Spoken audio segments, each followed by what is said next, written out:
yanlışlık sonucu hayatın bize armağan ettiği bir doğal yapı.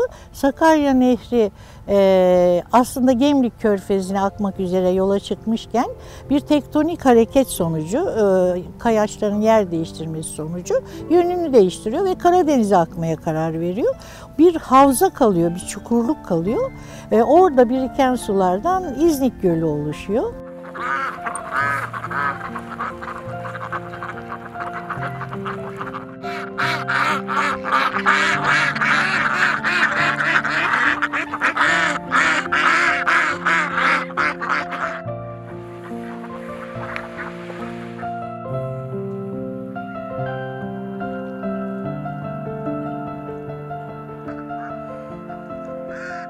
...15-20 yıl önce İznik'e geldik. Daha önce duyup aşık olduğumuz bir yerde İznik. Burada yaşıyorum. Tarih araştırmaları yapıyorum. Dolayısıyla İznik'in doğası ve tarihi konusunda da araştırmalarımız devam ediyor. Şimdi şu küçücük göl İlyada Destanı'nda yazıldı.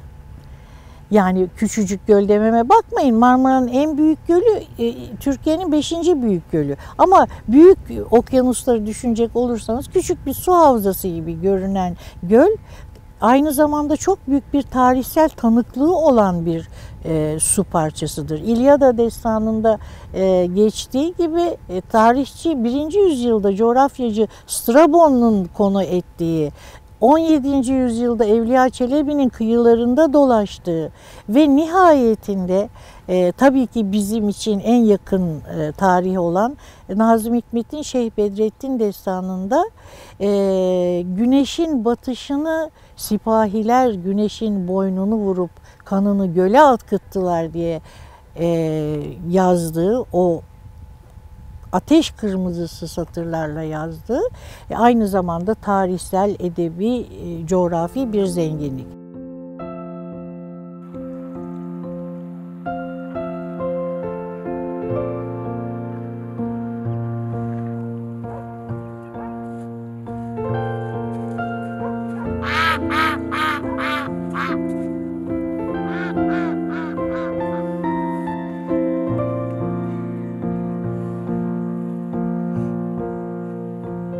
Bütün canlı hayat için olmazsa olmaz bir şeydir su. Onun için sulak alanlar hem yakın çevreleri için hem ekolojik hayattaki bütünsel döngü için korunması gereken silsileler halinde birbiriyle etkileşime geçen bir zenginlik kaynağı su. Yani İznik Gölü burada içilebilir evsafta bir su olması bir kere bu bölgedeki insan hayatının varlığı için birincil derecede önemli olmuş. Çok yakın tarihe kadar, çok uzak bir tarih değil, çok yakın tarihe kadar insanların çaydanlıklarını doldurup kıyılarında çay demledikleri ve içme suyu olarak kullandıkları bir su. O nedenle bu varlığı korumak çok çok önemli. Babalarımız bahsederdi bize. Yani bu suyundan çaydanlıklarla böyle su alıp çay demlerlermiş. İnsanlar bu suyu içme suyu olarak kullanırlarmış. Çok uzak bir tarih değil. Bahsettiğim tarihler 60'lı 70 yıl önce, 50 yıl önce. Yani şimdi bu gölü her şey bitse, yani su krizi yaşansa yine de insanlar bunu tarımda kullanmasalar bile bunu içme suyu olarak kullanılır, yine kullanılır. Sadece içinde yaşayan canlılarla bitmiyor. Buradaki tarımsal araziyi besliyor. Hani bu tarımsal araziler insanları ekonomik açıdan besliyor ve aynı zamanda da daha çok İstanbul olmak üzere sebze meyve ihracatımız bizim o tarafa doğru. Yani buradaki suyun bitmesi her şeyi bitirir. Buradaki yaşamı bitirir.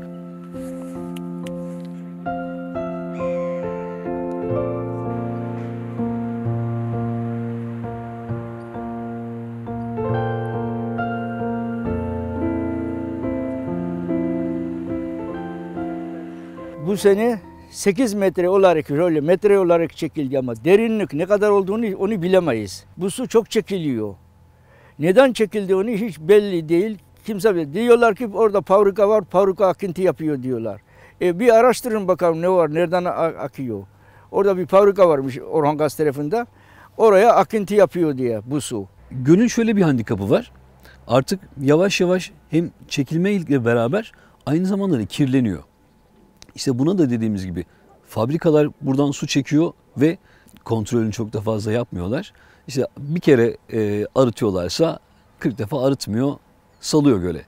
Buna keza Marmara Birlik de hani çorak zeytin suyunu, pisliğini de atıyor.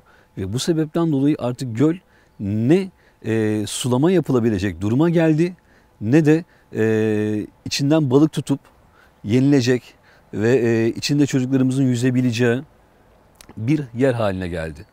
O yüzden artık yavaş yavaş gölümüzü bitirmeye başladık kendi elimizle.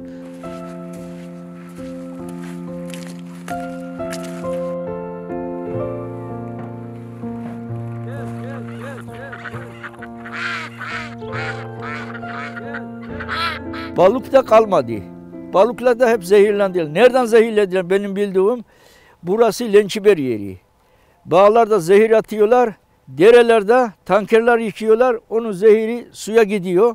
Oradan zehirledi benim bildiğim.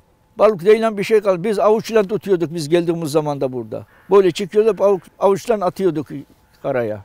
Yok balık kalmadı.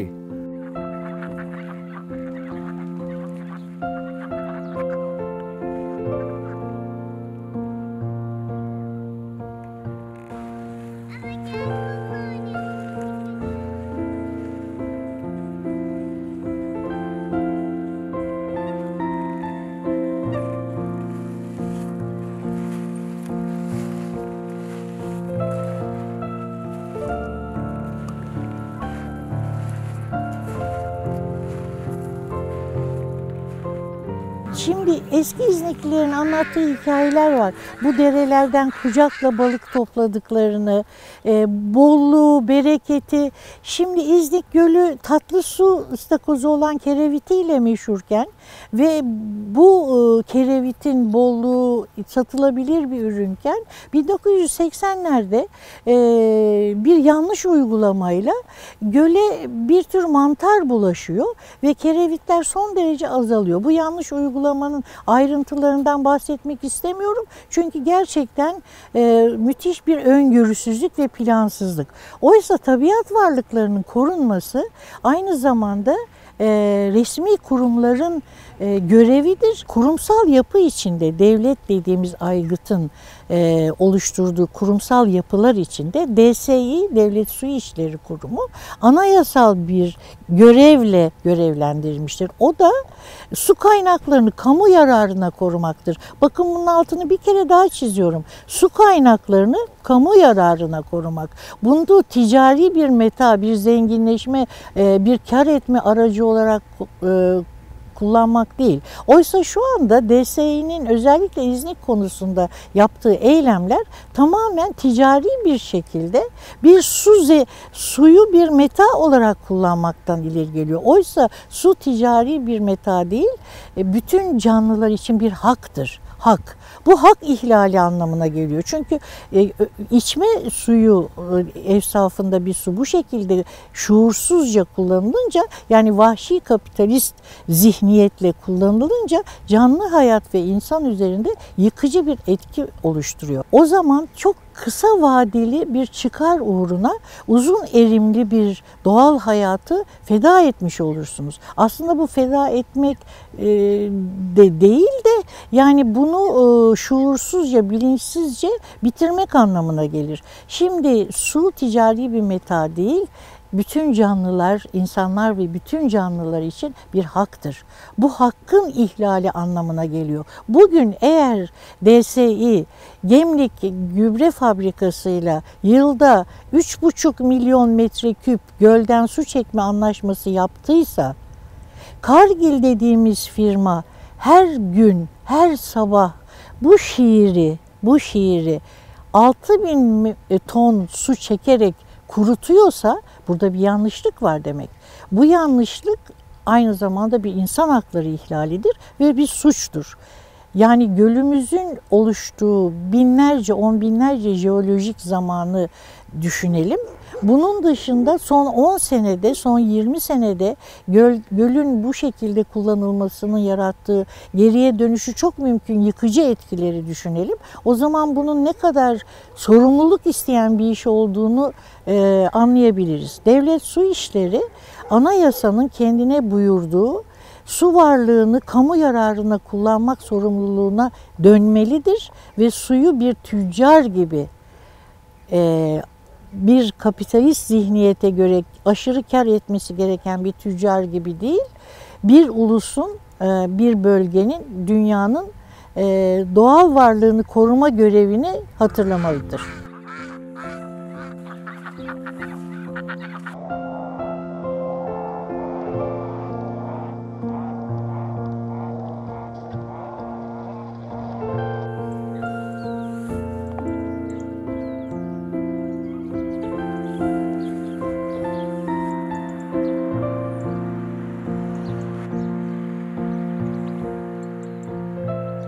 Gölde zaten sadece çekilmeyle alakalı değil, aynı zamanda hem zirai atıkların hem de fabrikaların atmış olduğu arıtıp attıkları ya da arıtmadan attıkları şeylerle, atıklarla, argümanlarla zaten balık çeşitlerimiz gittikçe azaldı. Tabii bu şeye de hani çekilmeyle de beraber şu da getiriyor. Sazlıklar, çünkü çoğu balıkların ve gölde yaşayan canlıların yumurtlama yeri. Yani yuvaları yani orası. Ne oluyor bu sefer? Sazlıklardan su yavaş yavaş çekilince bu sefer oraya yumurtlayacak olan canlılar da yumurtlayamıyor.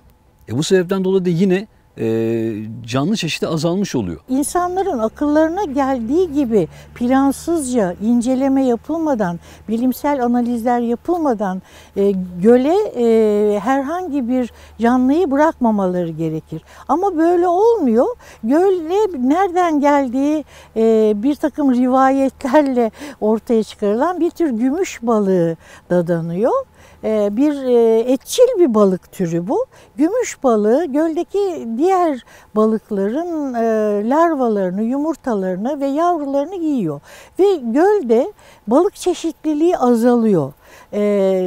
Yayın gibi büyük cesametteki balıkların yumurtaları ve küçük yavruları yendiği için büyüyüp gelişemiyorlar.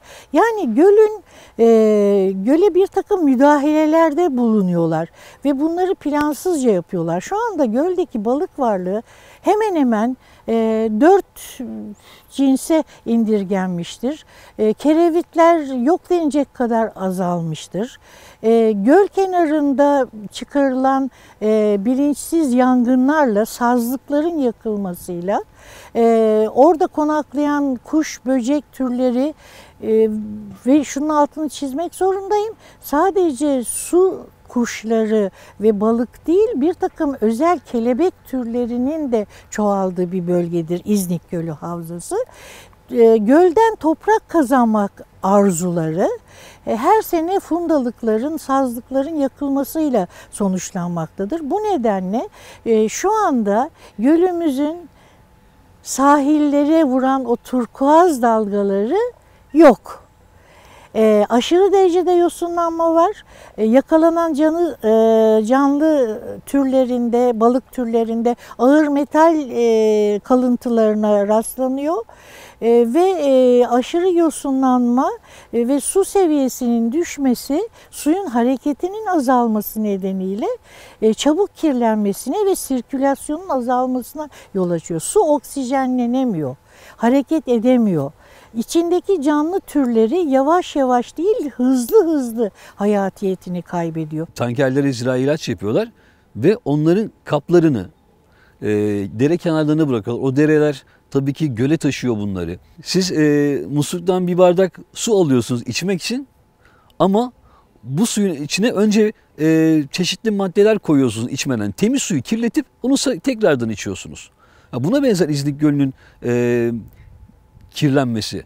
İşte fabrikalarla beraber buralara akan pis sular. Hem buradaki gölün içindeki canlı yaşamı, balıkları öldürdüğü gibi biz bu suyla beraber tekrardan yiyeceğimiz, ürettiğimiz ürünlere kullanıyoruz.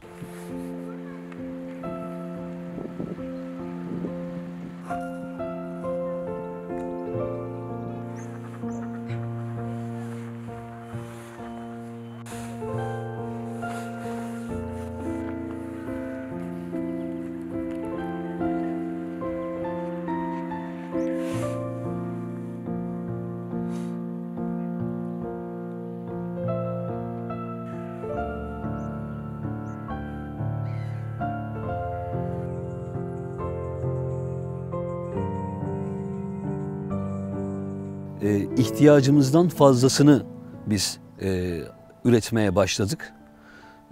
Ve bunu bilinçsizce yapmaya başladık. Bu sebepten insanoğlunun doyumsuzluğu bir yerde doğayı maalesef bitirecektir.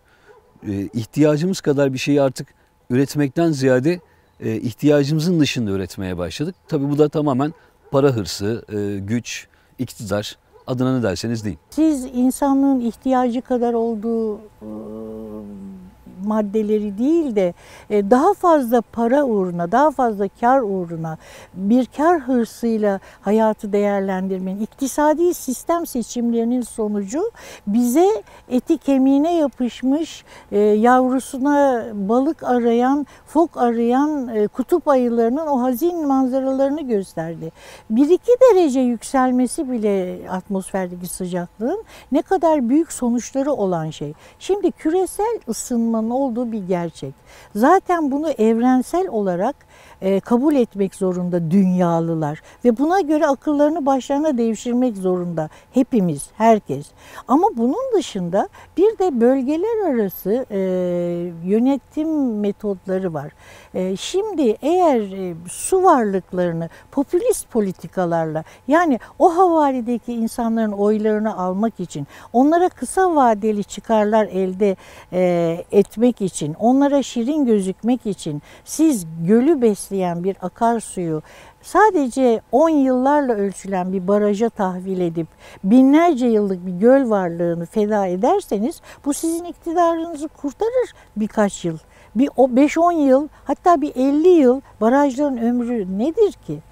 Oysa bunu daha önce söylediğim gibi bu tür değerlendirmeler uzun erimli, uzun vadeli düşünülmesi gereken şeylerdir. Günlük politikalar, günlük çıkarlar, 5-10 yıllık ölçülen iktidar hırslarıyla değil, kamunun ve hatta büyük insanlığın sonsuz akışı içinde değerlendirilmesi gereken şeylerdir.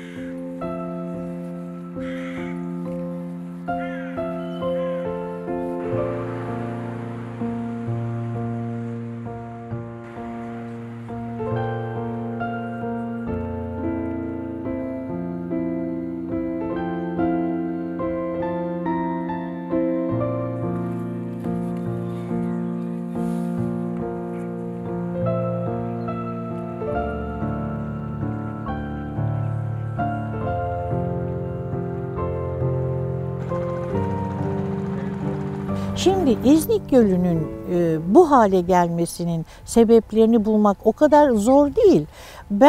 Bizce, yani bizim gibi, benim gibi çevreye duyarlı dostlarımızın, arkadaşlarımızın ortak yaklaşımı şudur. Göl kıyısındaki mahalli idareler ve mülki idareler birleşerek acil bir çağrı bu. Bu zamana, bakın siz söylediniz, 20 yıl önce bunun işaretleri verilmiş. Ve şu anda göle ne zaman baksak gözlerimize yaş hücum ediyor. Ağlamak istiyoruz, hüzün duyuyoruz. Gölümüz elden gidiyor. O halde ne yapmalıyız? Mülki idareler ve mahalli idareler bir platform oluşturarak bilimin yardımıyla, elbette bilimin yardımıyla gölün suyunun bu denli çekilmesinin sebeplerini derhal, acilen bugünden yarına bulmalı, bunları geri almalıyız. Yani eğer siz Gemlik Suni Gübre Fabrikası'na her sene 3,5 milyon metreküp gölden su veriyorsanız, Orhan Gazili bir dostumuzun dediği gibi Gürle ve Karsak dereleri denize akıyor. Niye oradan su almıyorlar da gölden alıyorlar? Bunun önüne geçebiliriz. Sadece tek bir şeye ihtiyacımız var, biliyor musunuz? Gölü kurtarmak istemeye kararlı olmamıza. Bu kararlılık her şeye bedel. Bakın, İznik Gölü florası ve faunası çok zengin bir bölge. İznik endemik bitki türü olan bir bölge. İznik Gölü belli balıkçıların üreme ve çoğalma alanı, kışın konaklama alanı, çevresindeki yaşamı besleyen en önemli varlıktır İznik Gölü. Ben şu anlamda umutluyum. Eğer bilimin izinden gidersek ve niyetimiz varsa, bunun altını çiziyorum, gölümüzü kurtarmaya niyetimiz varsa hemen sağaltıcı önlemler almak suretiyle ne yazık ki Evliya Çelebi'nin bahsettiği 77 tür balığı belki yerine koyamayız ama var olanları en azından hayatiyetlerini sağlayabiliriz. Derhal ortak bir toplantı ve eylem planı öneriyoruz gölü kurtarmak için. Geçenlerde şöyle bir belgesel izlemiştim. Oksijenin yok olmasıyla beraber neler olur falan diye. İşte bir sürü şey sayıyorlar. En sonunda şunu diyor. Üzülmeyin çünkü bunları görecek vaktiniz olmaz. Çünkü oksijen insan vücudunun yaklaşık %80'ini oluşturur, %90'ını ve o gittiği anda siz zaten yok olursunuz. Tuzla buz olursunuz diyor. İşte İznik Gölü'nün bitmesi her anlamda bizim sonumuz olur.